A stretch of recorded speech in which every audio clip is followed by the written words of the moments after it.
말씀을 보는데 계시록 6장 1절부터 8절까지의 말씀을 같이 보겠습니다. 계시록 6장 1절부터 8절까지의 말씀, 어떤 내용이 있는지 우리 1절부터 8절까지 말씀 같이 한번 봉독을 하겠습니다. 같이 읽습니다. 시작. 내가 봄에 어린 양이 7인 중에 하나를 떼시는데 그때 내가 들으니 내 생물 중에 하나가 우레소리같이 말하되 오라 하기로, 이에 내가 보니 흰 말이 있는데 그 탄 자가 활을 가졌고 면류관을 받고 나아가서 이기고 또 이기려고 하더라. 둘째 인을 떼실 때에 내가 들으니 둘째 생물이 말하되 오라 하니, 이에 다른 붉은 말이 나오더라. 그 탄 자가 허락을 받아 땅에서 화평을 제하여 버리며 서로 죽이게 하고 또 큰 칼을 받았더라. 셋째 인을 떼실 때에 내가 들으니 셋째 생물이 말하되 오라 하기로, 내가 보니 검은 말이 나오는데 그 탄 자가 손에 저울을 가졌더라.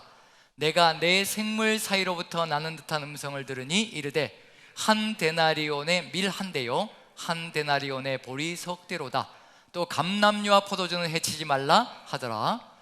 넷째 인을 떼실 때 내가 넷째 생물의 음성을 들으니 말하되 오라 하기로, 내가 봄에 청황색 말이 나오는데 그 탄 자 이름은 사망이니 음부가 그 뒤를 따르더라. 그들이 땅 4분의 1의 권세를 얻어 검과 흉년과 사망과 땅의 짐승들로 써죽이더라. 아멘. 예, 아멘 하기가 상당히 버겁죠. 이게 재앙사건, 인으로 인하여서, 인을 떼심으로 인하여서 재앙사건이 연거푸 이렇게 펼쳐지는 내용들이 진행되고 있습니다. 그리고 맨 마지막 8절에는요 4분의 1 땅의 4분의 1의 권세를 얻어서 검과 흉년과 사망과 땅의 짐승들로서 죽이더라. 땅의 4분의 1이면 지금 우리 현재에는 어느 정도의 인구를 얘기할까요? 땅의 4분의 1, 땅의 4분의 1이면 60억 정도로 친다면 어느 정도의 타격이 가는 건가요? 예, 계산이 빠르시군요. 15억 정도의 타격이 간다는 겁니다. 결국 7인 심판이 계속 반복되어지면서 결국은 이 지구의 4분의 1 정도가 고통 가운데 거하는 삶이 펼쳐질 것이라는 것을 보여주고 있는 중입니다. 지금 여기까지 가고 있는 중인가요? 아닌가요? 예, 지구의 4분의 1, 지금 15억 정도가 지금 이게 사망의 길로 가고 있는 중인가요? 아닌가요? 조금 더 가야 될까요? 예, 이게 지금 조금 더 가야지 이제 이런 일이 벌어질 수도 있는데, 어쨌든 이 7인과 7나팔과 7대접재앙으로 6장부터 16장까지 이 세 가지가 7번씩 해서요 333으로 해서 이렇게 세 가지가 이제 펼쳐질 겁니다. 이 세 가지가 펼쳐지면서 인나팔 그리고 대접이 펼쳐지면서 이제 어떤 길이 펼쳐질 것인가, 바로 이러한 것들이 쏟아져 나오면서요 이 지구가 초토화가 되어진다는 얘기거든요. 우리가 살고 있는 땅이 그 지경이 된다는 겁니다. 그럼 이 내용들 속에서 우리 그리스도인들이 봐야 될 건 뭐냐면요 교훈을 얻어야 된다는 얘기가 들어가 있습니다. 이 내용, 오늘은 네 가지를 보는데요 이 네 가지의 내용을 보면서 어떤 느낌이 들 수 있냐면요, 아직 우리나라는 괜찮은데 뭐 이런 생각이 들 수 있다는 겁니다. 하지만 지구의 곳곳에서는 이 네 가지가 지금 돌고 있는 중이거든요. 지금 돌고 있고 우리에게도 영향력이 있는 게 있을 겁니다. 왜냐하면 우리는 지금 전염병의 시대를 살아가고 있는 중이거든요. 온 세계를 뒤덮고 있는 중입니다. 이것이 무관한 것일까? 전혀 그렇지 않다는 겁니다. 이 네 인으로 되어 있는 첫째, 둘째, 셋째, 넷째 인까지 해서 이 전염병도 포함되어져 있는 요소이기 때문에 우리가 겪고 있는 것도 이미 그 안에 또 우리가 경험하고 있는 부분이 있지 않나라는 생각이 듭니다. 지금 전염병으로 인하여서, 코로나로 인해서 얼마나 많은 사람들이 고통당하고 있으며 죽어가고 있는가, 그런 것들도 한번 이제 고민하면서 이것과 더불어서 비교해 봐야 될 필요가 있는데요, 이렇게 인과 나팔과 대접재앙으로 연결되면서 우리가 가장 심하게, 가장 아주 중점적으로요 느껴야 될 것은 도대체 무엇일까? 어떤 교훈을 받아야 될 것인가? 자, 저번 주에 저희가 얘기를 나누면서 나눴던 것이 있죠. 인재앙이 그리고 나팔재앙이, 대접재앙이 어떤 목적을 가지고 있는 것인지, 그거 이제 한번 구조를 전체적으로 한번 보면서요 이제 어떤 것을 우리에게 하나님께서 깨닫기를 원하시는지 그걸 한번 같이 봐야 될 필요가 있을 것 같습니다. 그래서 구조를 한번 보여주시면요 7인, 7나팔, 7대접재앙이 저렇게 펼쳐지는데 연속으로 펼쳐지는 겁니다. 그런데 7대접까지 가면 이제 끝장이 나는 거고요, 그리고 7인과 7나팔에서 대음들 맴돌 겁니다. 우리가 지금 살아가는 정황도요 2000여 년의 세월 동안, 즉 요한계시록이 기록되어졌던 그 이후부터 시작해서 우리 시대까지 약 2000여 년의 세월 동안 뭐가 지금 맴돌고 있는 중이냐면요 7인과 7나팔재앙이 맴돌고 있는 중입니다. 얼마만큼의 강도를 가지고 가고 있느냐가 이제 차이점으로 등장할 수가 있는데, 우리도 지금 겪고 있는 일들입니다. 겪고 있는 일들인데 각 나라마다 차이점이 있어서 우리는 피부로 느끼지 못하는 그런 것들이 있는데, 그것도 누구의 은혜라고 생각할 수 있느냐면요, 하나님의 은혜라는 겁니다. 그나마 하나님께서 붙들고 계시기 때문에 모든 걸 확 풀어버린다면요, 이 지구는 산산조각이 나버릴 겁니다. 그걸 이제 이 인재앙을 통해서도 분명히 알 수 있는 게 뭐냐면요, 이 인재앙에서 하나님께서 통제하지 않고 이늘 한꺼번에 모든 걸 다 풀어버린다면요, 우린 남아날 존재가 없을 거라는 얘기거든요. 이 재앙도 하나씩 하나님의 손길 안에서, 예수 그리스도의 손길 안에서 통제가 되어지고 있다는 거, 그래서 그 안에서 우리가 뭔가 깨닫기를 원하시고 느끼기를 원하신다는 거, 그게 뭔지 우리는 정확하게 찾아서요, 우리가 바르게 응답하고 살아가야 될 사명의 길이 있다는 얘기입니다. 그래서 일곱 인과 일곱 나팔을 보면 이제 과정이 어떻게 되냐면요, 이게 4와 3으로 연결되어져 있는데, 이게 보통 일곱 인, 일곱 나팔, 일곱 대접이 4개가 따로 가고요, 3개가 그 다음 같이 붙어 갑니다. 그래서 4개 붙어서 가고 3개 붙어서 가고, 이게 공통점이에요. 근데 처음에 4가지는 항상 무엇과 연관되어 있냐면요, 전체 피조 세계와 연관이 되어져 있습니다. 자연 피조 세계와 연관되는 거예요. 그리고 나머지 두 번째, 세 가지는요, 인간에게 직접적으로 타격이 가는 것들이 묶여져 있습니다.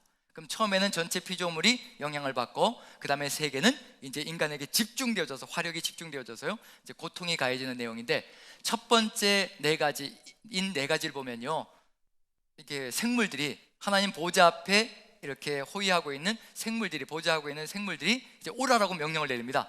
방금 읽었던 1절부터 8절까지요, 거기에 첫째 생물, 둘째 생물, 셋째 생물, 넷째 생물 이렇게 되어 있잖아요.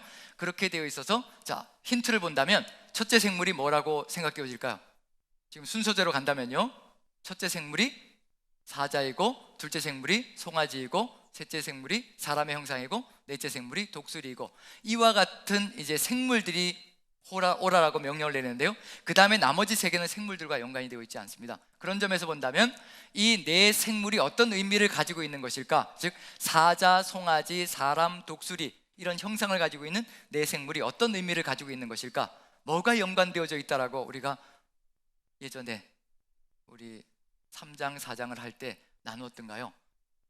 이 4생물, 하나님을 호위하고 있고 보좌하고 있는 생물들이 4가지 종류인데, 바로 사자, 송아지, 사람, 독수리라고 되어 있습니다. 이건 어떤 의미를 가지고 있는 뜻이 들어가 있을까요?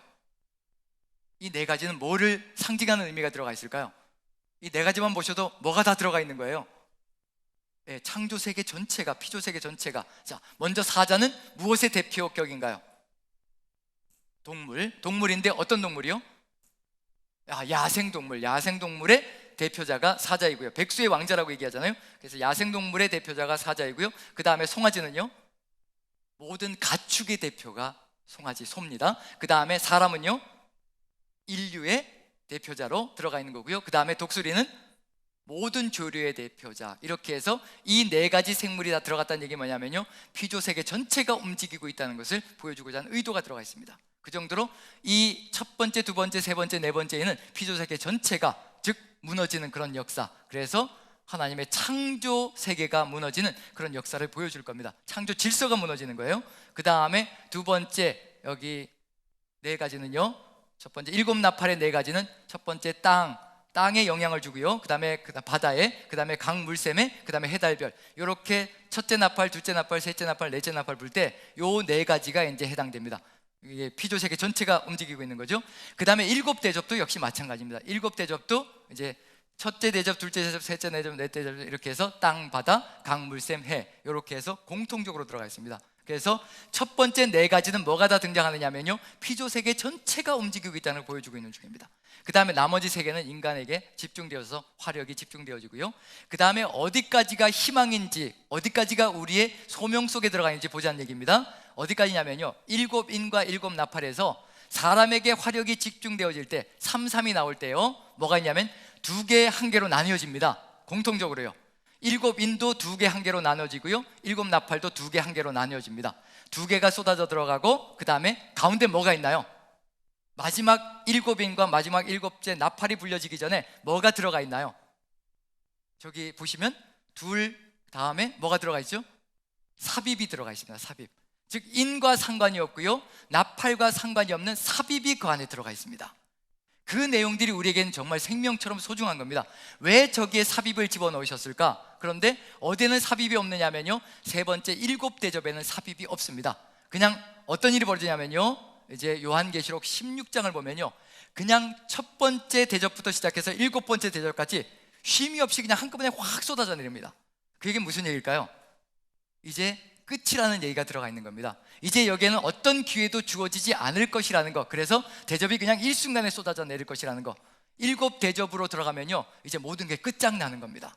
더 이상의 어떤 기회도 없다는 얘기거든요. 그래서 어디까지가 기회라는 얘기냐면요, 7인과 7나팔까지가 기회라는 것을 얘기해 주고 있습니다. 삽입의 내용이 뭐냐면요, 7인에서는 삽입의 내용이 뭘까요? 삽입의 내용, 이제 다다음 주쯤에 해야 되는데, 이마에 뭘 치는 거죠? 이마에 인을 치는 사건. 이제 세상은 인이 풀려가지고요, 세상은 풍비박산이 나는데 하나님께서는 그 인을 떼어서 어디에다 붙이느냐 하면요, 바로 우리의 이마에다가 인을 붙이시는 겁니다. 그럼 누구는 보호를 받는다는 얘기인가요? 인이 떨어져 나갈 때, 두루마리에서 인이 떨어져 나갈 때는요, 세상이 풍비박산으로 가면서 온 세상이 재앙으로 넘어가지만 그 인이 우리의 이마에 붙여지는 그 순간에 우리는 보호를 받는다는 의미가 들어가 있습니다. 그래서 여기 첫 번째 7인 재앙에서는요, 삽입이 들어가 있는데 그 삽입에는 인을 치는 사건이 등장합니다. 그럼 누구를 보호하기 위한 의도가 들어가 있는 거예요? 우리 그리스도인들을 보호하고자 하는 의도가 들어가 있는 겁니다. 그럼 인은 한 번만 치실까요? 여러 번 치실까요? 이게 한 번만 친다 그러면 언제 치는지 굉장히 중요한 겁니다. 왜냐하면 누구는 제외될 수 있다는 얘기예요. 인을 치면 이제 인 친 다음에 태어날 우리 자식들은 또 어떻게 되는 거예요? 인 친 다음에 우리 자식들이 태어나고 우리 손주들이 태어나면 어떻게 되는 건가요? 모든 게 끝장나는 거잖아요. 그럼 인은 어떻게 할까요? 한 번만 치실까요? 시시때때로 하나님께서 필요하실 때마다 치실까요?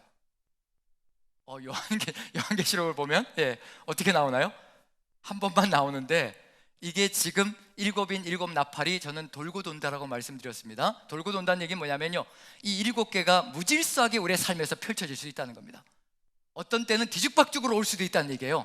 어떤 나라에는 두 번째, 세 번째가 먼저 올 수도 있다는 얘기고요, 각 나라마다의 차이점을 다 가지고 있습니다. 그렇지만 중요한 건 뭐냐면요, 이 7인과 7나팔은 이 7대접이 쏟아지는 건 마지막이니까요, 우리가 예수님께서 재림하시기 전까지는 계속 돌 겁니다. 계속 돌 겁니다. 돌면서 또 구원할 자들은 또 구원하시고, 또 새롭게 또 인을 치실 자들 치시고, 이것도 반복되어지는 사건이 일어날 수 있다는 것을 보여주고 있는 중입니다. 그런 점에서 이제 첫 번째 7인에서는요, 삽입에서 뭐를 치느냐면 인을 치는 겁니다. 그래서 구원할 자를 구별하시고, 그리고 보호하시고 돌보시고, 이런 일이 벌어지는 겁니다. 그럼 인을 맞았다는 얘기는 어떤 의미일까요? 인을 맞았다는 얘기, 하나님이 인을 맞았다, 인을 맞았다는 것은 나는 구원받았으니 되었다, 이걸까요? 나는 구원받았으니 됐다, 이제 나는 천국길이 예비되었으니, 인을 맞았으니 이제 나는 무슨 일이 벌어져도 상관없다, 그거일까요? 아니면 7나팔에서 뭔가 해야 될 일이 있을까요? 7나팔은 경고로 이제 큰 재앙들이 쏟아져 내리는데요, 7나팔에서 7째 나팔이 불려지면 모든 것이 이제 7대접으로 연결되는 거예요. 그럼 끝나는 겁니다. 그래서 7째 나팔은 무엇과 연관되느냐면요, 종말과 연결되겠습니다. 그 7째 나팔이 불려지기 전에 삽입이 들어가 있는데, 어떤 삽입이냐면요, 선교와 전도의 사명을 감당하는 그리스도인들의 내용이 그 안에 들어가 있습니다. 한 명이라도 더, 입맞은 자들이 한 명이라도 더 구원하기 위해서 증인의 사명을 감당하는 내용이 바로 저 삽입의 내용 속에 들어가 있습니다. 누가 맡아야 될 내용이냐면요, 우리가 바로 입맞은 자로서 이제 예수 그리스도의 증인으로서 세상 사람들에게 증거해야 될 사명이 들어가 있다는 겁니다. 그 증거는 뭐가 될 것이냐면요, 이제 이 세상이 끝난다는 것을 알려야 된다는 겁니다. 나팔을 불어서 알려줘야 된다는 얘기예요. 우리는 재앙 사건을 통해서 뭘 볼 거냐면요, 7대접까지 쏟아지면 모든 게 끝날 겁니다. 이 지구는 끝장날 거란 얘기거든요. 그걸 우리는 알고 있다는 얘기입니다. 그러니 이 지구의 의지를 두고, 이 땅의 의지를 두고 살아가는 사람들은요, 7대접이 쏟아질 때 모든 것이 끝나버리고 말 겁니다. 산산조각이 나고 풍비박산이 될 겁니다. 하지만 우리는 새하늘과 새 땅을 바라보며 살아가는 새 생명의 길을 걸어갈 수 있다는 얘기가 되는 거죠. 그런 점에서 우리가 맡아야 될 사명은 뭐냐면요, 입 맞은 자들이요, 그 다음에 나팔 재앙이 펼쳐질 때는요, 늘 증인의 사명을 감당해 줘야 된다는 겁니다. 그럼 증인의 사명을 감당하면 믿지 않는 자들까지도 어디에 포함될 수 있다는 얘기인가요? 구원의 방주에 들어올 수 있는 거죠. 그 사람들은 또 입 맞는 사람들이 또 될 겁니다. 하나님께서는 그런 역사를 통하여서 어찌하든지 마지막 순간까지 한 명이라도 더 구원의 방주에 태우시기 위해서 우리에게 왕 같은 제사장의 사명을 맡기셔서 인을 치시고 또 증인의 사명을 감당하게 하신다는 거. 그러면 이제 7 나팔 사건 속에서 저 삽입의 내용, 증인은 도대체 어떤 사명을 감당해야 될 것인가, 그것도 명확하게 주어질 겁니다.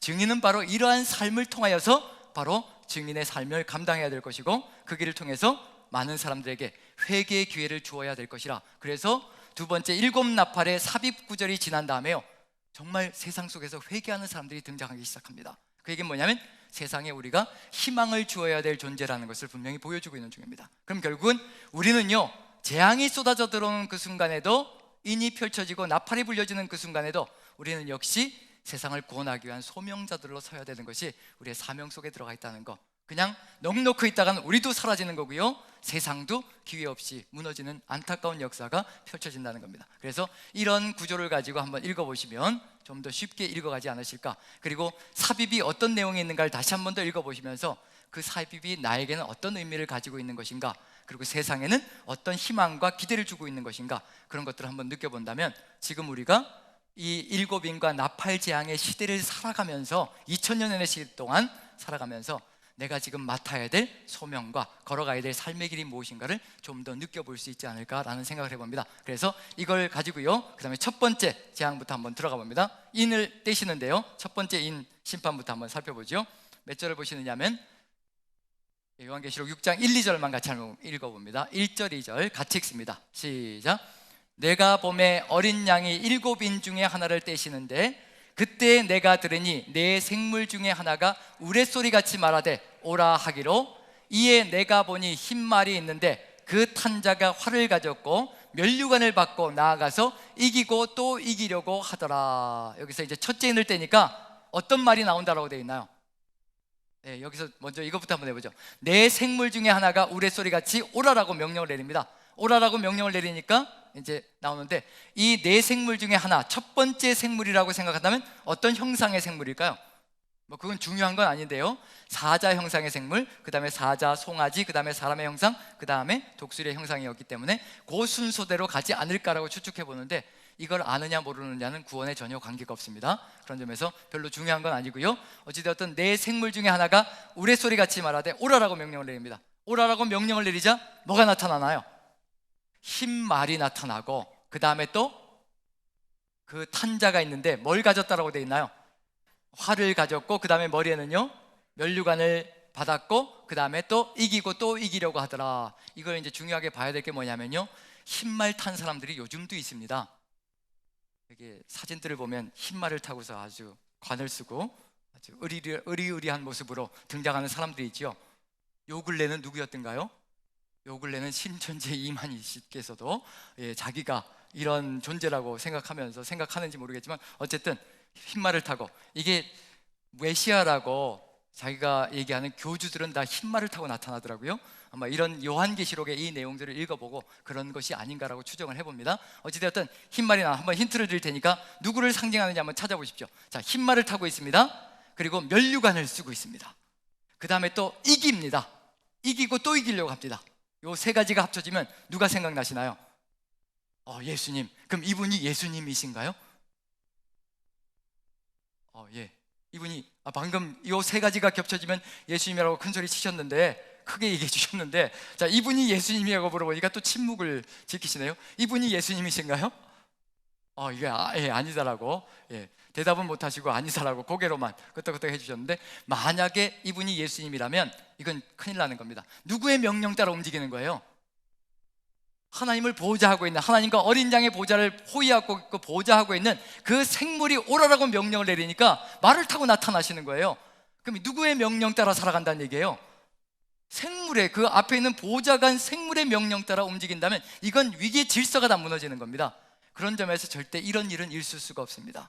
지금 예수님은 역사의 주권자로요 인을 떼시고 계시는 분입니다. 누구도 이 명령 따라 움직이고 있는 중이냐면요, 내 생물도 이 명령 따라서 움직이고 있는 중입니다. 예수님의 명령 따라서 인을 떼지 않으면요 이 내 생물들을 외치지 않습니다. 외칠 수가 없는 거죠. 그렇다면 이 말을 탄 자, 흰 말을 탄 자는 분명히 예수님이 아닐 것이라는 거. 그리고 뭘 가지고 있느냐면요, 활을 가지고 있다라고 되어 있습니다. 활을 가지고 있다. 활은 어떤 무기인가요? 활. 활을 사용해 보지는 않았죠. 활이 그 당시에는 상당히 영향력 있는 막강한 화력입니다. 화력. 원거리에 있는 적들을 섬멸시키기 위해서 활은 굉장히 좋은 무기가 되는 거죠. 그래서 성을 방어할 때도 활은 굉장히 좋은 무기가 되는 겁니다. 그럼 결국엔 전쟁 무기가 되는 거죠. 지금 활을 가졌다고 하는 얘기는 뭐냐면 실제 전쟁 무기를 가지고 있다는 얘기입니다. 정말 우리 예수님께서 활을 가지시고 세상을 통치하시고 다스리고 그리고 지배하려고 하시는 걸까? 그게 아니란 얘기가 되는 거죠. 어디와 비교해보면 분명히 알 수 있냐면요, 이 계시록 19장과 이게 혼돈이 되어져서 계시록 19장에 예수님이 이런 모습으로 나타나시거든요. 그러다 보니까 이제 여기와 혼돈이 되어져서 이제 일치가 되어진다고 얘기하는데, 계시록 19장을 한번 봅니다. 한번 19장으로 가서요, 여기 자막에 안 나올 테니까 우리 성경을 한번 찾아서 보도록 하시겠습니다. 19장 11절을 한번 봅니다. 19장 11절. 자, 19장 11절부터 보시면요, 이제 이거 한번 비교해 보자는 얘기예요. 예수님은 어떤 차이가 있는지 19장 11절 같이 한번 읽어봅니다. 11절 12절 같이 읽습니다. 시작. 또 내가 하늘이 열린 것을 보니 보라, 백마와 그것을 탄 자가 있으니 그 이름은 충신과 진실이라. 그가 공의로 심판하며 싸우더라.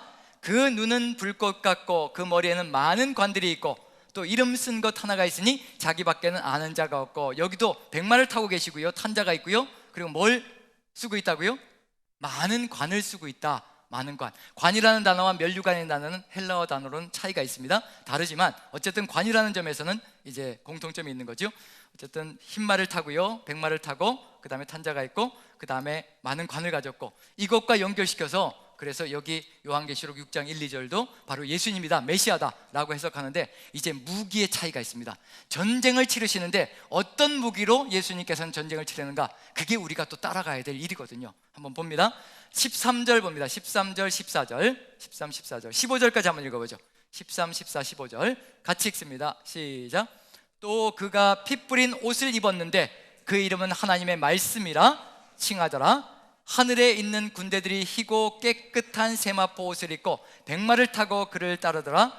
그의 입에서 예리한 검이 나오니 그것으로 만국을 치겠고 친히 그들을 철장으로 다스리며 또 친히 하나님 곧 전능하신 이의 맹렬한 진노의 포도주 틀을 밟겠고. 13절만 보아도 갑옷이 뭐냐면요, 갑옷이 피 뿌린 옷이라고 되어 있습니다. 누구의 보혈인가요? 예수 그리스도의 보혈의 공로를 얘기하는 겁니다. 그것이 바로 세상과 싸우는 무기가 되는 거고요. 그 다음에 또 14절, 13절을 보면 피 뿌린 옷을 입었는데 그 이름은 무엇이라고 되어 있나요?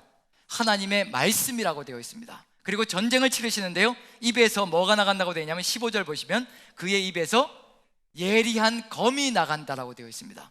입에서 나가는 검은 무엇을 상징하는 건가요? 누구의 말씀을 상징하는 건가요? 하나님의 말씀을 상징하는 겁니다. 피 뿌린 옷을 입으시고요, 하나님의 말씀으로 전쟁을 치르시는 겁니다. 이게 누가 치르는 전쟁이냐면요, 우리의 메시아이신 예수 그리스도께서 치르시는 전쟁입니다. 절대로 인간이 가지고 있는 물리적인 그런 육체적인 그런 무기를 가지고 세상을 정복하는 분이 아니라는 겁니다. 무력을 가지고 세상을 정복하는 분이 절대 아니라는 겁니다. 우리 주님께서는요, 하나님의 말씀으로만 이 세상을 대적하고요, 말씀으로 모든 것을 정복해 나가시고 말씀으로 모든 것을 바꿔 나가시는 분입니다.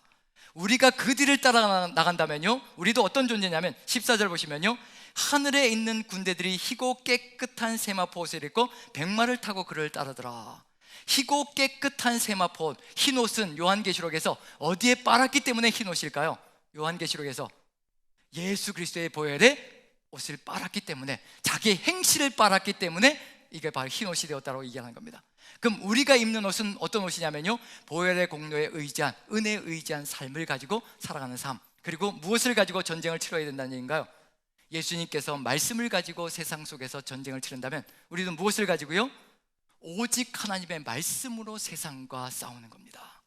절대로 무력으로 싸우는 것이 아니라는 얘기거든요.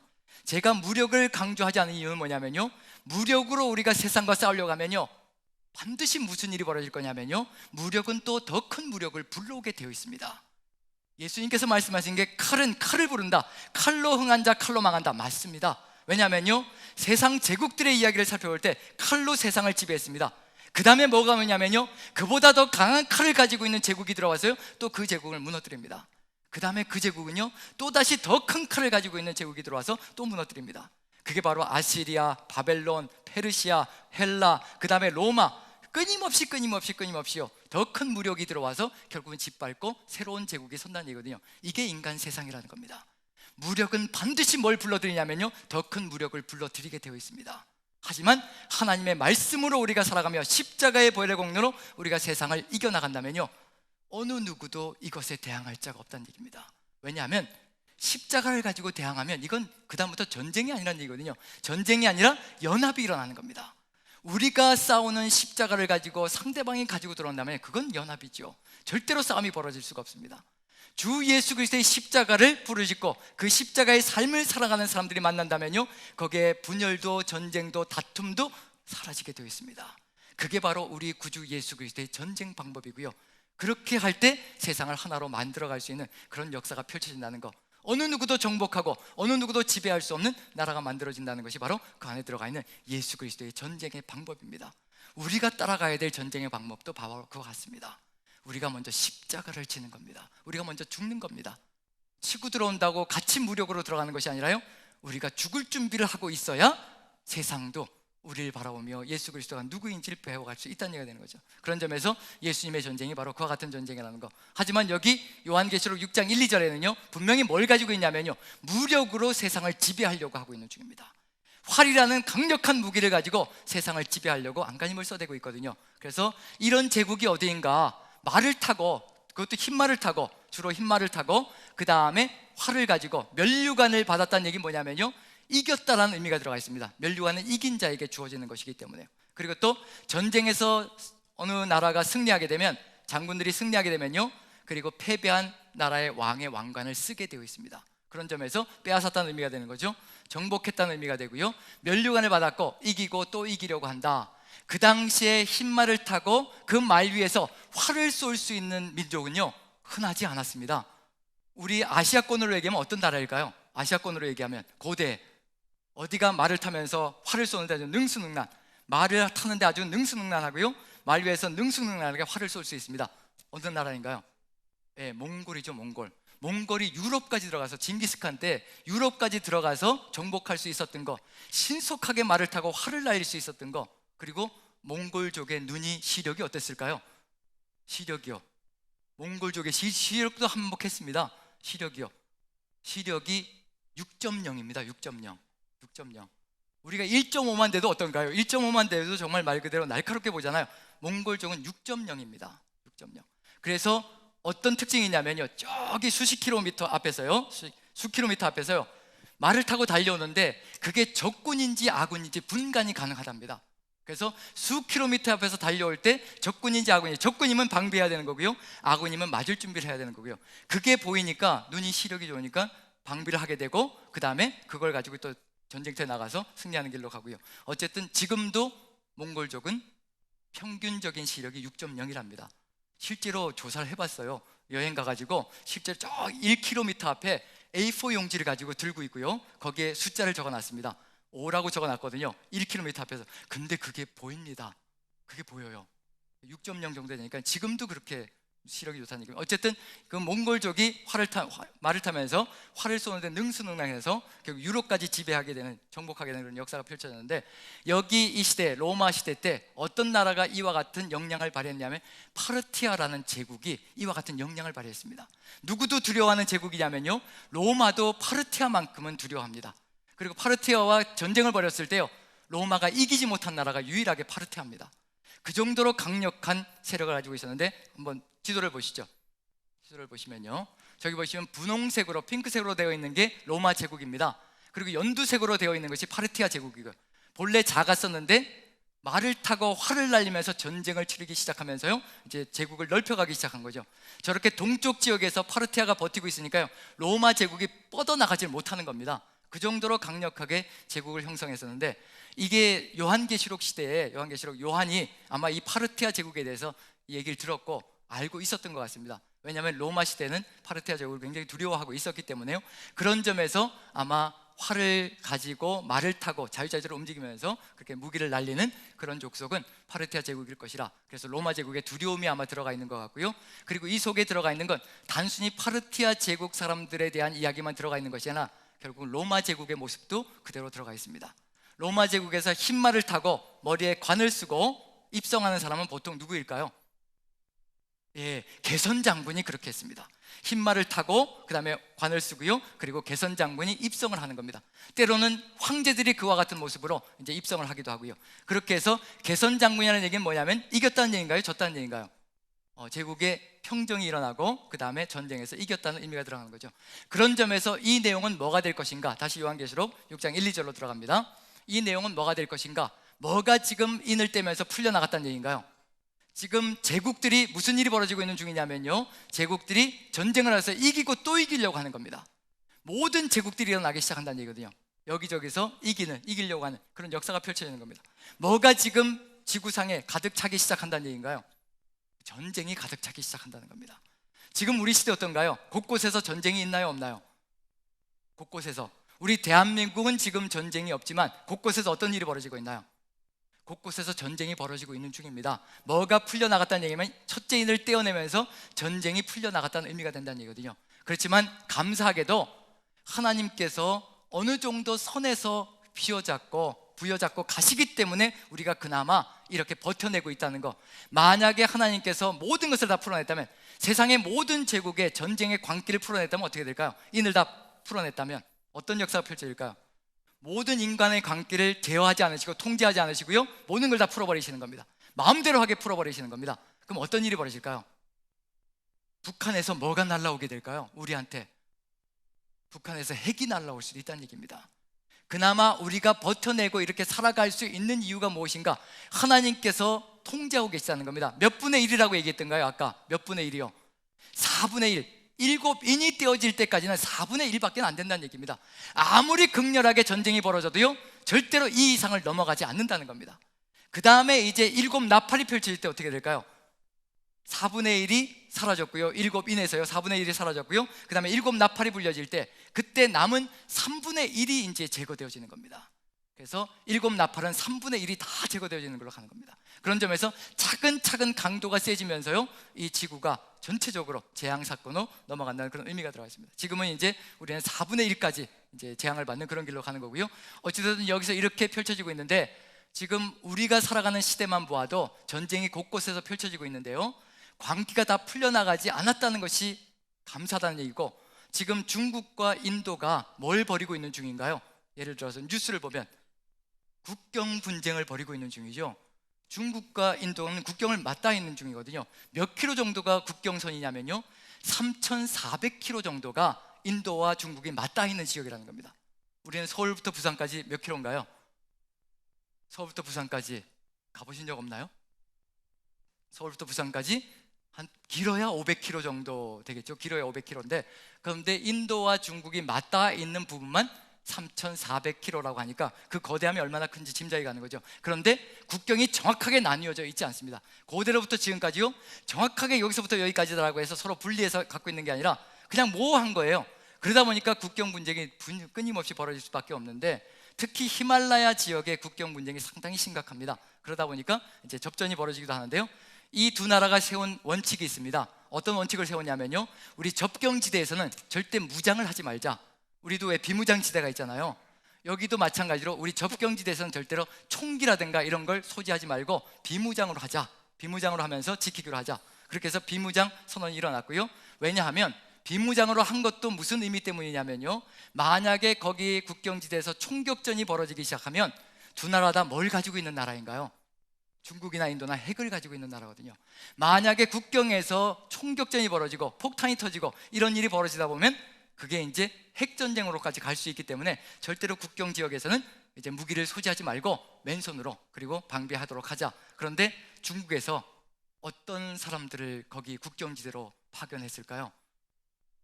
뉴스를 보니까 격투기 선수들만 모아가지고요, 왜냐하면 맨손으로 싸워야 되니까요, 맨손으로 싸워야 되니까 격투기 선수만 모아가지고 국경으로 보냈다는 얘기예요. 인도라고 또 참고 있을 것인가?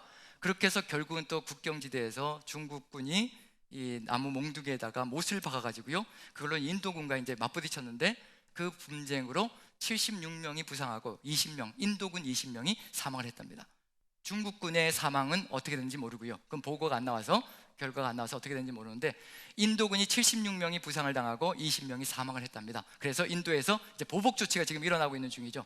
물건을, 중국 물건 안 산다, 이렇게 해서 보복 조치가 일어나기 시작하는데, 어쨌든 지금 이 상황도요, 그나마 하나님께서 인을 떼시면서 그나마 이 전쟁에 대해서, 물론 전쟁에 대해서 광기를 풀어놓긴 했지만 그럼에도 불구하고 통제하시면서 가시기 때문에 그나마 그 정도로 핵이 터지지 않고 있다는 거.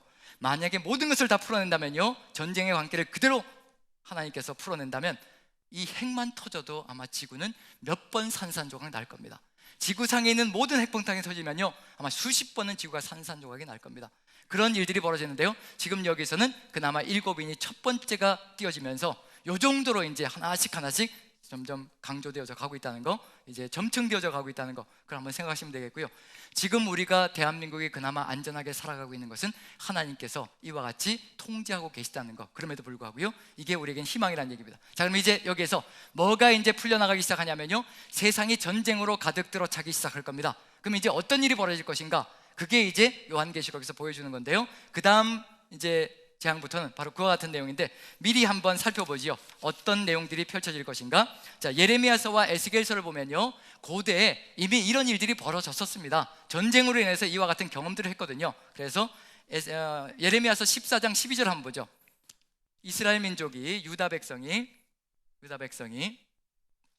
자, 예레미야서 14장 12절 보여주시면요, 안 나오나요? 네, 나왔습니다. 14장 12절 보시면 유다 백성이 이제 마지막 얼마 안 남은 거죠. 유다 백성이 불순종에 불순종을 거듭하고 타락에 타락을 거듭해서 하나님께서 무엇을 이제 보내서 이제 징계하시려고 하느냐면 심판하시는 겁니다. 바벨론을 보내서 이제 이스라엘을, 유다를 심판하시려고 하는 겁니다. 그런데 뭐가 풀려나가는지 봅니다. 전쟁이 나면요, 이런 일이 벌어집니다. 자, 12절 같이 한번 읽어보죠. 시작. 그들이 금식할지라도 내가 그 부르짖음을 듣지 아니하겠고 번제와 소제를 드릴지라도 내가 그것을 받지 아니할 뿐 아니라 칼과 기근과 전염병으로 내가 그들을 멸하리라. 이제 바벨론을 보내실 터인데, 바벨론을 통해서 전쟁을 치르실 터인데요, 그런데 전쟁이 벌어지기 시작하면 뭐가 발생할 거냐면요, 칼과 기근과 전염병이 퍼질 것이라고 얘기합니다. 이 새 쌍둥이입니다. 새 쌍둥이요. 전쟁이 벌어지면 그 당시에는요, 고대 근동에서는요, 바로 이와 같은 사건이 새 쌍둥이가 연거푸 같이 갑니다. 자, 무슨 이유 때문일까요? 칼이 옵니다. 먼저 칼이 온다는 얘기는 무슨 얘기일까요?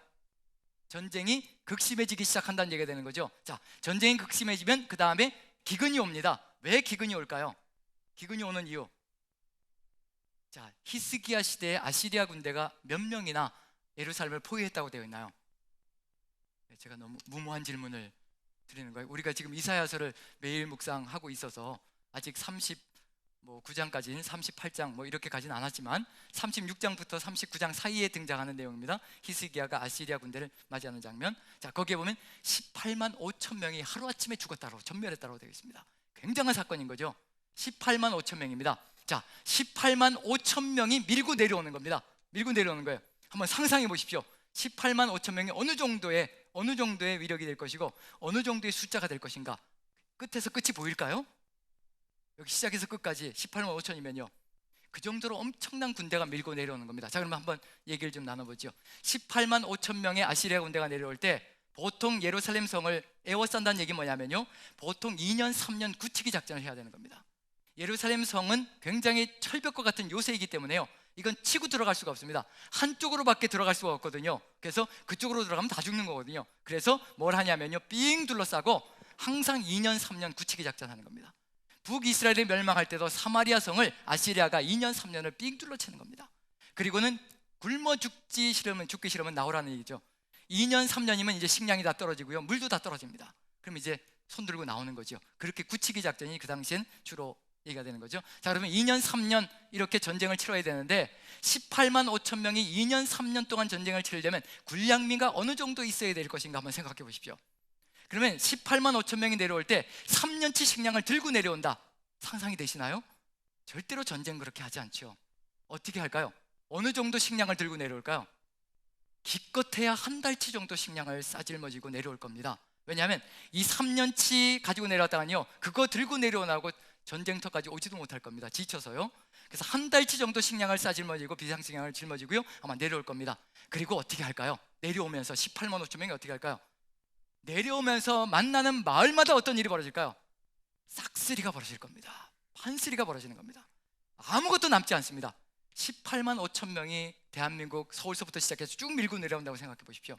그럼 마을마다 어떤 일이 벌어지겠어요? 짐승들도 그렇고 아무것도 남아나는 것이 없습니다. 식량이 모든 것이 사라지는 거죠. 다 빼앗기는 거고요, 다 공출되는 거고요. 그리고 남는 건 아무것도 없습니다. 그럼 당연히 뭐가 올 수밖에 없느냐면요, 기근이 올 수밖에 없습니다. 그리고 뭐가 올까요? 기근이 오면 사람들이 어떻게 되나요? 사나요, 죽나요? 죽음으로 가게 되죠. 그럼 이제 무슨 일이 벌어지나요? 곳곳에서 사람 시신들이 썩어갑니다. 무슨 일이 벌어질까요? 전염병이 창궐하기 시작합니다. 그래서 고대에는 전쟁이 벌어지면요, 칼이 들어오고요, 그 다음에 기근이 따라옵니다. 그 다음에 전염병이 따라오게 되어 있습니다. 그럼 예루살렘 안에 3년 동안 포위되었을 때 어떤 일이 벌어졌을까? 한번 생각해 보십시오. 그 포위망 안에서 식량이 다 떨어졌다고 예레미야서에 분명히 기록되어 있거든요. 이제 예루살렘 안에 빵이 다 떨어졌다, 빵 먹을 것이 없다. 그 다음에 웅덩이도 물이 다 떨어져서 예레미야를 가둬놓은 웅덩이는 진흙벌밖에 남지 않았다. 물을 다 퍼서서요, 다 먹을 겁니다. 그러면 이제 남은 건 아무것도 없는 거죠. 그 다음부터 사람들이 죽어가기 시작할 겁니다. 죽어가면서 이제 전염병이 돌기 시작하겠죠.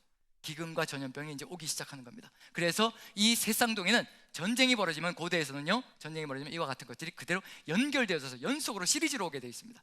그럼 당연히 이제 첫 번째 인을 떼었을 때 뭐가 이제 풀려난 거예요? 전쟁의 광기가 풀려난 겁니다. 인간 세상 속에서요. 그럼 그 다음에 두 번째 인을 떼면 뭐가 올까요? 당연히 뭐가 올까요? 여기 첫 번째 거 뭐가 올까요? 전쟁이 풀려났으니까 이제 뭐가 들어와야 되는 거죠? 칼이 들어오겠죠. 칼이 들어옵니다. 그 다음에 두 번째는요, 당연히 흉년 기근이 올 거고요, 마지막 세 번째는요, 전염병으로 사람들이 쓰러져가는, 죽어가는 역사가, 그게 넷째 인까지 벌어지는 일들입니다. 어디에서부터 출발하는 거냐면요, 첫 번째 인이 떼어져서 전쟁의 광기가 풀려남으로 말미암아 두 번째, 세 번째, 네 번째가 연속으로 이제 시리즈로 펼쳐지는 겁니다. 그럼 둘째 인을 한번 보죠. 둘째 인, 요한계시록 6장, 여기도 한번 볼까요? 21절, 에스겔서 21절로 한번 읽어보죠. 14장 21절 같이 읽습니다. 시작. 주 여호와께서 이같이 이르시되 내가 나의 네 가지 중한 벌, 곧 칼과 기근과 사나운 짐승과 전염병을 예루살렘에 함께 내려 사람과 짐승을 그 중에서 끊으리니 그 해가 더욱 심하지 아니하겠느냐. 여긴 뭐가 한 가지 더 포함되어 있나요? 짐승도 들어가 있습니다. 짐승, 칼과 기근과 전염병과 더불어서요, 이제 바벨론의 침공에 의해서 이제 짐승들까지 한몫을 하고 있다는 것을 보여주고 있는 중입니다. 짐승까지 들어왔다는 얘기는 무슨 의미가 들어가냐면요, 짐승은 누가 다스려야 되는 건가요? 하나님께서 천지창조 때 인간에게 다스리라고 맡겨주신 생명체들이 짐승이거든요. 그런데 그 짐승들이 누구를 공격해서 잡아먹는 건가요? 사람을 공격해서 잡아먹는 겁니다. 창조 질서가 다 무너졌다는 걸 얘기하는 겁니다. 피조 세계 전체가요, 완전히 와르르 무너졌다는 거, 질서가 무너졌다는 것을 그대로 보여주고 있는 것이 바로 이와 같은 내용입니다. 그래서 7인을 뗄 때도 넷째 인까지 이런 일이 벌어질 겁니다. 이게 다 들어가 있는 거죠. 고대 세계에서는 이런 일이 비일비재했기 때문에 요한은 이미 이걸 다 알고 있는 사람이거든요. 자, 둘째 인을 뗄 때 요한계시록 6장 3, 4절 같이 읽어봅니다. 3절 4절 같이 읽습니다. 시작. 둘째 인을 떼실 때 내가 들으니 둘째 생물이 말하되 오라 하니 이에 다른 붉은 말이 나오더라. 그 탄자가 허락을 받아 땅에서 화평을 제하여 버리며 서로 죽이게 하고 또 큰 칼을 받았더라. 뭘 받았다고요? 큰 칼을 받았다라고 얘기를 합니다. 전쟁이 풀려났으니, 전쟁의 광기가 풀려났으니 당연히 가장 먼저 날라오는 건 뭐냐면요, 칼이 날라 들어올 겁니다. 칼이 날라 들어오면서 이제 전쟁이 본격적으로 시작된다는 것을 보여주고 있는 중입니다. 자, 붉은 말이라는 것부터 한번 살펴보죠. 붉은 말, 어떤 느낌이 드시나요? 붉은 말, 뭐가 쏟아져 나오는 느낌이 드나요? 피가 쏟아져 나는, 피비린 나는 그런 역사가 펼쳐질 것 같은 그런 느낌이 듭니다. 그 붉은 말을 탄 자가 허락을 받아서 뭘 제하여 버린다고요? 화평을 제하여 버리는 겁니다. 이 땅에 평화를 누릴 수 있고 화평을 누릴 수 있는 것도요, 우리 힘으로 되어지는 것이 절대 아니라는 겁니다. 누가 허락하지 않으면 우리 땅에 화평이 없다는 얘기냐면요, 하나님께서 허락하지 않으시면 진정한 화평과 평화는 절대 있을 수 없다는 얘기입니다. 그것도 지켜주시기 때문에 우리가 누리고 있다는 얘기거든요. 지금 우리 대한민국이 평화를 누리고 있다는 얘기는 뭐냐면요, 그나마 하나님께서 우리를 위해서 붙들고 계시다는 얘기입니다. 언젠가 우리가 제대로 깨닫지 못하면요, 우리 그리스도인들이 제대로 깨닫지 못한다면요, 이것까지 풀어놓으실 수 있다는 얘기입니다. 화평을 제거해버리시고요, 이제 칼이 들어오는 역사가 펼쳐질 수 있다는 겁니다. 누가 알겠습니까? 휴전선이 무너져 버릴지 누가 알겠어요? 그런 일이 벌어지지 말아야 되겠지만 벌어지지 말라는 법이 없다는 얘기거든요. 지금 전 세계 곳곳에서 이런 일들이 벌어지고 있기 때문에, 인이 떼어지고 있기 때문에 결국은 우리 안에서도 이런 일은, 우리가 정신을 못 차리면 이런 일은 언제든지 벌어질 수 있는 일이라는 겁니다. 그나마 하나님께서 붙들어 주시기 때문에 우리가 이 평화를 누리고 있다는 거, 그게 바로 우리가 감사해야 될 일이고 하나님의 뜻을 받들며 걸어가야 될 사명 속에 들어가 있다는 거. 그래서 여기서 죽이게 하고 큰 칼을 받았다, 이렇게 전쟁이 일어나면 어느 정도로 고통스러울까? 우리가 뉴스를 보면 대충 짐작이 가잖아요. 전쟁이 벌어질 때 어느 정도의 고통이 오는지, 그게 짐작은 가지만 피부로 느끼지 못하는 그게 있는 거죠. 혹시 전쟁을 피부로 느껴보신 분, 1.4후퇴 때 뭐 이런 거 없으신가요? 우리 장로님은 아닌가요? 아니신가요? 1.4후퇴 때 아니신가요? 예, 죄송합니다. 예. 어쨌든 우리에게는 아직 전쟁 경험이 있으신 분이 없다는 것이 어쩌면 축복인지도 모릅니다. 정말 다시는 겪고 싶지 않은 일들일 겁니다. 제가 전쟁이 나면 이렇겠구나라는 걸 피부로 느껴봤던 게, 물론 아주 피상적인 겁니다. 아주 피상적인 건데, 피부로 느껴본 게 어떤 때냐면요, 유학을 갔을 때 2003년이었습니다. 2003년 8월이어서 여름이었기에 망정이지, 겨울이었으면, 캐나다 겨울이 이게 사람을 잡는 거거든요. 그런 겨울이었으면 어땠을까 싶을 정도로 아주 섬뜩할 때가 있는데, 2003년 8월 달이었습니다. 이 미국 동부 지역으로 해가지고 캐나다 온타리오 지역까지요, 대정전 사태가 있었습니다. 거기에 저희 집도 들어가 있었거든요.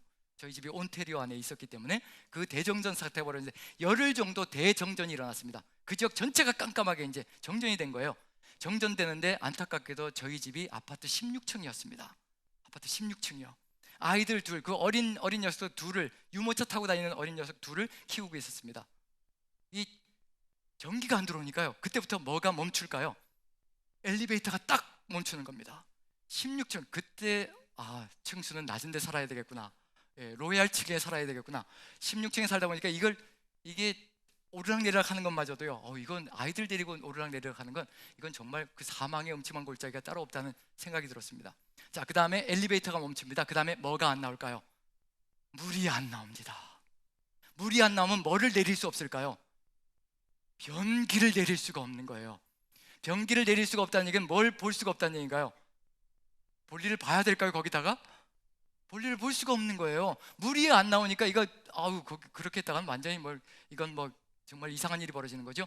샤워를 할 수도 없고 씻을 수도 없고 물도 안 나오고 엘리베이터도 안 되고, 그러면 이제 물은 이제 마시는 건 어쩔 수 없이 이제 생수를 사다가 마시면 되니까, 16층을 오르락내리락 하면서 생수를 사다 마시면 되니까요. 그걸 체험해 보면서 전쟁이 일어나면 정말 이와 같은 일들이 벌어지겠구나. 일단 물이 안 나오는 거, 그거 하나만으로도요, 정말 삶이 얼마나 처절해지는지, 정말 말 그대로 삶 자체가 질이 완전히 떨어지는 거죠. 거기에 전기까지 안 들어오니까요, 모든 것이 다 멈춰지는, 올스톱이 되는 겁니다. 그럼 결국 전쟁이 터진다는 얘기는 물도, 그 다음에 뭐도요, 전기도 다 끊어지고요, 어쩌면 폭격을 맞아서 집도 사라질 수 있다는 얘기거든요. 그럼 이제 완전히 노숙이 되는 거죠. 그런 상황이 펼쳐질 때 아이들을 데리고 어떤 역사가 펼쳐질까? 그게 바로 지금 지구상 곳곳에서 펼쳐지고 있는 난민촌의 이야기라고 생각되시면 될 것 같습니다. 지금 우리가 그걸 체험하지 않고 있다는 것이 얼마나 감사한 건지, 감사하면서 깨달아야 될 건 뭐냐면요, 하나님의 뜻을 우리가 얼마나 올바르게 잘 받들어야 될 것인가, 그걸 다시 한 번 더 새기면서 걸어가는 것. 그리고 또 세계 곳곳에서 일어나는 전쟁이 우리와 상관이 없는 것이 아니라요, 난민이 우리나라까지 들어옵니다. 그게 뭐냐면 우리에게도 책임과 소명이 있다는 얘기예요. 그 난민들을 어떻게 우리가 대우하고 어떻게 우리가 돌봐야 될 것인가, 지금 지구상에서 벌어지는 그 일이 우리가 책임져야 될 일들 속에도 포함되어 있다는 겁니다. 그런 점에서 결코 이제 남의 일이 아닌 그런 현상들이 벌어지고 있는 중입니다. 지금 여기서 이제 칼이 이렇게 들어와서요, 이와 같이 전쟁이 벌어지며 이제 핍박과 고통 가운데 거하는 삶의 정황들이 펼쳐지고 있다는 얘기입니다. 이게 전 세계에 겪고 있는 일들, 우리는 지금 겪지 않지만 세계적으로 겪고 있는 일들이라는 거, 이제 피상적으로 느끼고 있지만 어쨌든 이런 내용들이 계속해서 펼쳐지고 있는 중입니다. 그 다음에 셋째 인을 떼실 때는요, 당연히 뭐가 와야 될까요? 이제 칼과 기근이죠. 이제 두 번째는 기근이 올 겁니다. 그래서 한번 읽어보죠. 5절 6절 같이 읽습니다. 같이 시작. 셋째 인을 떼실 때 내가 들으니 셋째 생물이 말하되 오라 하기로, 내가 보니 검은 말이 나오는데 그 탄자가 손에 저울을 가졌더라. 내가 네 생물 사이로부터 나는 듯한 음성을 들으니 이르되 한 데나리온의 밀 한 대요 한 데나리온의 보리 석 대로다. 또 감람류와 포도주는 해치지 말라 하더라. 이 속에 검은 말, 검다는 거, 음산한 분위기가 펼쳐지는 거죠. 뭔가 좀 좋지 않은 그런 일들이 펼쳐진다는 것을 느껴볼 수가 있습니다. 네 생물 사이에서 이제 오라라고 얘기하는데, 그런데 검은 말을 탄 자가 나오는데 뭐 손에 뭘 가졌다고 돼 있나요? 저울을 가졌다라고 되어 있습니다. 자, 저울은 어떤 목적을 가지고 있는 걸까요? 저울은 뭘 하기 위한 걸까요? 금 무게를 달기 위해서요? 우리가 가지고 있는 금괴의 무게를 달기 위해서 저울이 필요하다. 네, 그런 건 아니죠. 지금 이 상황은 전쟁통으로 계속해서 피폐하게 넘어가고 있는 중입니다. 자, 뭘 달기 위한 거냐면, 보통 그 당시에 저울은 어떤 고대 운동에서 상징성을 가지고 있느냐면요, 저울이 나타나면 흉년과 기근의 때라고 생각하시면 될 것 같습니다. 왜냐하면 기근과 흉년의 때는 나라에서 구일미를 낼 때 어떻게 해서 줘야 될까요?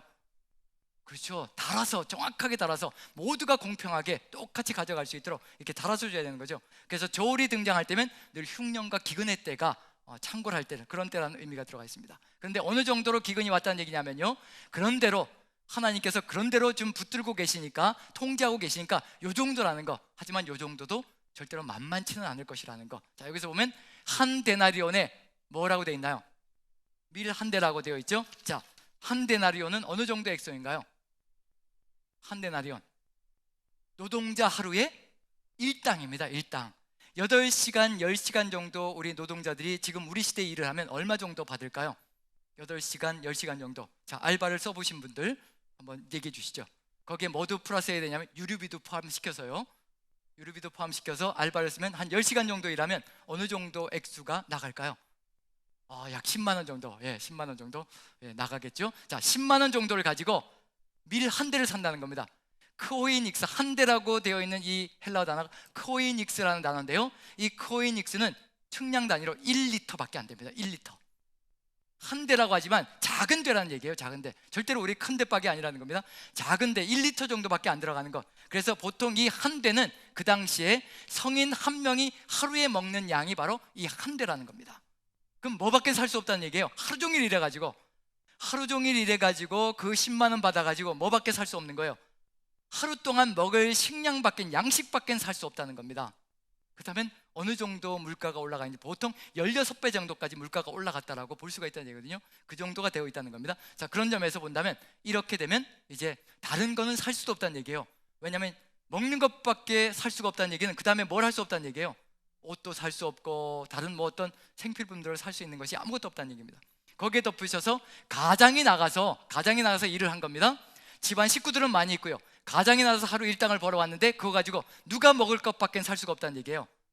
자기 한 명밖에 먹을 수 없는 것. 그래서 좀 더 나쁜 것, 질 나쁜 것, 그게 뭔가요? 보리석대.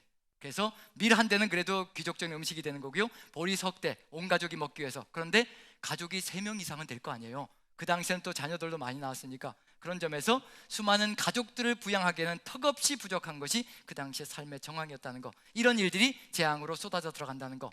이런 삶의 정황 속에서 어떻게 믿음을 향하여 우리가 반듯하게 서나가야 될 것이며, 왜냐하면 이 재앙 사건은 누구도 겪는다는 얘기예요. 누구도 겪는다는 얘기인가요? 그리스도인들도 지금 겪고 있다는 얘기입니다. 하나님께서 보호하시지만 그럼에도 불구하고 같은 기근을 겪으면서 같은 굶주림을 느끼면서 걸어가는 삶이 벌어지고 있다는 얘기입니다. 그런 상황 속에서 하나님의 뜻을 안다면 이제 달라질 수 있는 겁니다. 이 재앙이 왜 펼쳐지고 있는 것인지 분명하게 알면요, 견뎌낼 수 있는 힘이, 능력이 달라진다는 얘기거든요.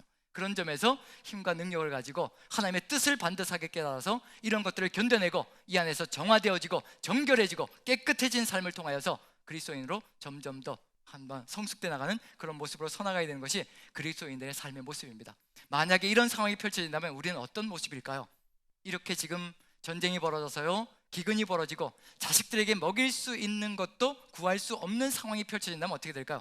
모두 하려고 작정할까요? 그리스도인임에도 뭘 하려고 작정을 할까요? 남의 집에 있는 것까지도 어떻게 하고 싶은 마음이 들까요? 일단 내 자식들이 굶주리고 있으면요, 눈에 보이는 게 뭐가 있겠어요? 어떻게 해서라도 내가 물어다가 내 자식 입에다 뭘 넣어야지 내 마음이 편안해질 수 있다는 점에서 그리스도인이고 뭐고 간에 모든 것이 다 무너질 수 있습니다. 이런 상황 속에서도 신앙의 길을 지키며 내 마음에 하나님을 향한 그 길을 지켜나가는 것, 흰옷을 입고 주님의 뜻을 받들어 나가는 것, 그게 바로 그리스도인들에게 주어져 있는 사명이라는 겁니다. 그 삶을 통해서 뭘 하는 거냐면요, 세상 사람들, 세상만 바라보고 살아가는 사람들도 하나님께로 인도해 나가고 이끌어가는 것이 우리의 사명 속에 들어가 있다는 얘기입니다. 자, 그런 점에서 바로 이와 같이 벌어지고요, 그 다음에 이제 마지막으로 나타날 건 뭔가요? 칼과 기근과 전염병, 이제 사망이 막 밀려 들어오기 시작하겠죠. 그래서 7절 8절 같이 한번 읽어봅니다. 같이 시작. 넷째 인을 떼실 때 내가 넷째 생물의 음성을 들으니 말하되 오라 하기로 내가 봄에 청황색 말이 나오는데 그 탄자의 이름은 사망이니 음부가 그 뒤를 따르더라. 그들이 땅 4분의 1의 권세를 얻어 검과 흉령과 사망과 땅의 짐승들로서 죽이더라. 네 번째는 전염병인데요, 이 사망이란 단어가 헬라어로는, 여기에서는 이제 다른 단어를 쓰고 있는데요, 다른 역본들에서는 이 사망이란 단어를 역병과 전염병으로 사용하는 단어들이 있습니다. 그런 점에서 본다면요, 이 네 번째는 바로 전염병이 들어오고 있다는 것을 분명히 보여주고 있는 그런 사망이라고 분명히 볼 수가 있다는 얘기거든요. 결국은 전염병으로 무너져가고 있는 그런 상황인데, 거기에 엎친 데 덮친 격으로 모두 같이 오느냐면요, 네 가지가 한꺼번에 들어옵니다. 마지막에 보면요, 검과 흉령과 사망과 땅의 짐승, 이게 어디에 있었던 건가요? 에스겔서에 보였었던 그 내용들이 한꺼번에 밀어닥친다는 얘기거든요. 그럼 이것이 얼마나 고통스럽고 힘겨운 일이 될 것인가. 창조 질서가 무너지고요, 모든 것이 다 무너진 세상이 만들어져 가고 있는 중입니다. 이렇게 권세로서 죽이는 일들이 벌어지고 있다는 겁니다. 그럼 이렇게 인재앙들이 네 가지만 펼쳐졌는데도 불구하고 이게 우리의 삶 속에서 실현되어진다면 어떤 느낌일 것인가, 그런 것들을 한번 고민해 보면서요, 지금 이걸 실제로 살아가고 있는 이 지구상에 살고 있는 사람들 중에 바로 이와 같은 사건들과 상황들을 걸어가고 있는 사람들, 그 사람들은 지금 어떤 느낌일까? 그리스도인들은 어떤 마음을 가지고 살아가고 있을까?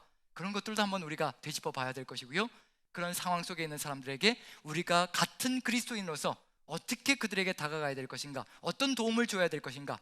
우리는 그래도 안락하고 그나마 이렇게 평화를 누리고 있는 가운데서 살아가고 있는 중이거든요. 하지만 4분의 1이나 되는 지역에서는 굶주림으로 지금도 오늘 하루만도요, 수만 명이 굶주림으로 죽어간 사람들이 있습니다. 지구의 반대편에서는 지금 그런 일들이 지구상의 곳곳에서 벌어지고 있는 중입니다. 내가 굶지 않는다고 해서 모든 것이 무사하고 모든 것이 좋다, 절대 그렇지 않습니다. 지구상 이 곳곳에는요, 이 네 가지 인이 지금도 돌고 있는 중이고요, 그 상황 속에서 그리스도인들은 고뇌하고 있고, 그리고 기도하고 있고, 그리고 고통 가운데 신음을 하고 있다는 얘기거든요. 그런 상황 속에서 지금 우리가 어떠한 마음 자세로, 어떤 삶의 자세를 가지고 걸어야 될 것인가, 특히나 하나님의 구원의 인을 맞은 자로서 어떤 소명을 가지고 이 땅을 바라보며 어떤 책임을 감당해 나가야 될 것인가, 그게 이 안에서, 이 재앙 사건을 속에서 우리 그리스도인들이 좀 더 마음 깊이 새겨야 될 부분이 아닌가 하는 생각이 듭니다. 여러분들 모두가 안전하다고, 그리고 모든 것이 평안하다고 안심할 것이 아니라, 하나님께서 언제 어느 때든지 이런 것이 우리의 삶 속에 들어올지라도, 왜냐하면 각 가정들마다 또 겪는 것이 다르다는 얘기거든요. 가정들마다 전쟁을 치르는 가정들도 있다는 얘기입니다. 그런 상황 속에 처해 있는 모든 사람들에게 우리가 어떻게 다가갈 것이며, 그리고 우리에게 이런 일이 발생되어졌을 때 우리는 어떻게 우리의 믿음을 지키며 나갈 것인가, 이것이 하나님의 뜻임을 믿고 하나님의 역사를 받들며 걸어갈 준비가 되어져 있는가, 그런 것들을 좀 돌아보시면서 하나님과 함께 이 모든 상황들과 정황들이 우리의 삶을 덮쳐올지라도 오직 하나님을 바라보시며, 이것이 바로 하나님의 손안에 있는 것이고 바로 세상을 심판하기 위한 것이면서요, 또 우리를 세상 속에서 정결하게 하나님의 사람으로 다듬어 가기 위한 그런 연단의 길이라는 것을 마음에 새기고, 이 모든 것들을 하나님의 뜻을 받들어 기쁘게 받고, 또 이 모든 것들을 이겨내고 극복하는 여러분들 모두가 되시기를 간절히 축원드립니다. 자, 우리 기도하겠습니다. 사랑의 하나님, 우리 하나님께서 우리에게 지금 인을 떼시며 나팔을 부시며 우리의 삶의 정황 속에서 세상을 지금도 심판하고 징계하시며 재앙을 내리시고 계시는 중입니다. 우리가 이 재앙들을 바라보면서 우리는 나는 편하고 나는 안락하니 괜찮다라고 생각하며 살아왔던 시간들이 있었음을 고백합니다. 하나님, 그 모든 것들이 지금 하나님께서 역사하시는 것이며 우리를 다듬고 우리를 연단하며 이 세상 속에서 정결하고 깨끗하게 만드시기 위한, 그래서 깨끗한 존재로, 정결한 존재로 하나님 바른 열매를, 올바른 열매를 맺게 하시기 위한 그런 의도가 있다는 것을 깨닫고 우리가 하나님의 뜻을 마음에 새기게 도와주시옵소서. 세상 다른 곳에서 이런 일이 벌어질 때에도 그것을 남의 이야기로 보는 것이 아니라 나 자신을 돌아보고 아버지의 뜻을 마음에 새기는 것으로 돌아볼 수 있도록 주께서 우리에게 지혜 주시고 명철을 더하여 주시옵소서. 오늘도 주님께서 함께 하시고 내일도 또 주님께서 세임 주시고 능력도 하실 줄 믿고 우리 구주 예수 그리스도 존귀하시는 받들어 감사하며 기도합나이다. 아멘.